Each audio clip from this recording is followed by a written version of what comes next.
My brother-in-law in front of me told my wife that he liked her even before they meet, so I confronted him.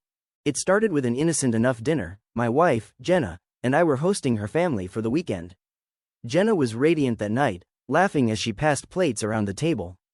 Her brother, Mark, was visiting after months of being away. I'd always gotten along with him, though I wouldn't say we were close. The conversation flowed naturally at first, full of harmless banter and stories from their childhood. But then, as we moved to the living room for coffee, Mark said something that sent a chill down my spine.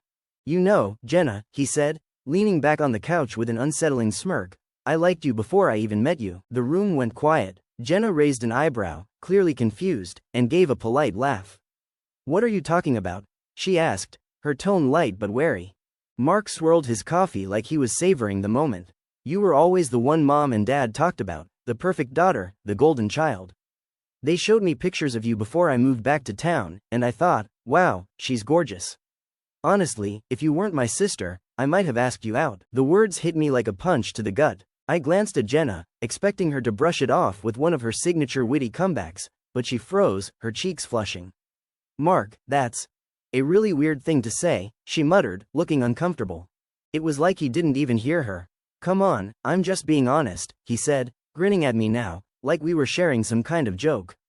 "You're a lucky guy, man. She's a catch." The room felt too small, too hot. I clenched my jaw, my hands tightening around my coffee mug. It wasn't just the words, it was the tone, the smugness in his voice, like he thought it was perfectly acceptable to say that to his sister's husband. "Mark," I said, my voice calm but sharp, "do you even realize how inappropriate that sounds?" His grin faltered for a second before he leaned forward, feigning innocence. "What? I'm just saying what everyone's thinking. Jenna's beautiful, always has been." "Yeah, she is," I shot back, my voice dropping an octave. "And she's also your sister.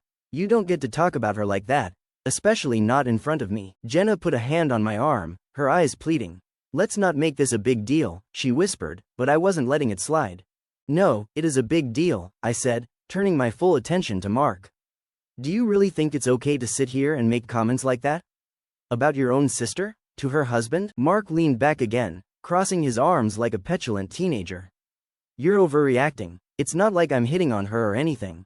Relax." I took a deep breath, trying to keep my composure. "It's not just about what you said. It's about respect. For Jenna, for me, for our marriage. What you're doing isn't flattering, it's creepy." The room was tense now. Jenna's parents sat in awkward silence, pretending to focus on their coffee, while Jenna looked like she wanted to disappear into the couch cushions. Mark chuckled, but it was forced this time. "Wow, okay, guess I hit a nerve." "No," I said, standing up and setting my mug on the coffee table, "you crossed a line. And I'm not going to sit here and pretend like it's fine. You need to think before you speak." For a moment, he looked like he might argue, but then he shrugged, a mocking smirk still plastered on his face.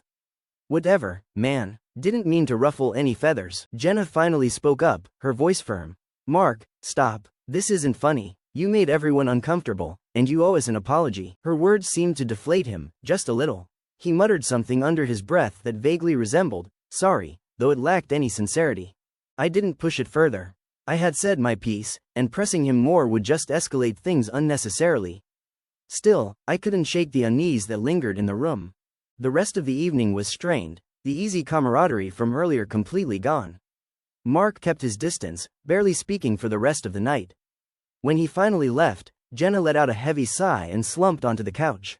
"I'm sorry," she said quietly. I sat down beside her, pulling her into my arms.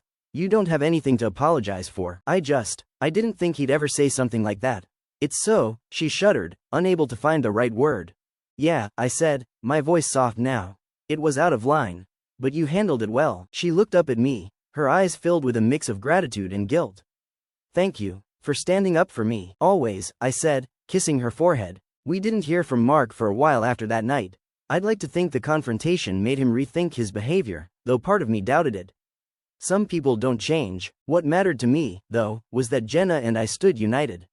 Mark's words might have been unsettling, but they didn't shake the foundation of our relationship. If anything, they reminded me how much I value and love her, and how far I'll go to protect what we have.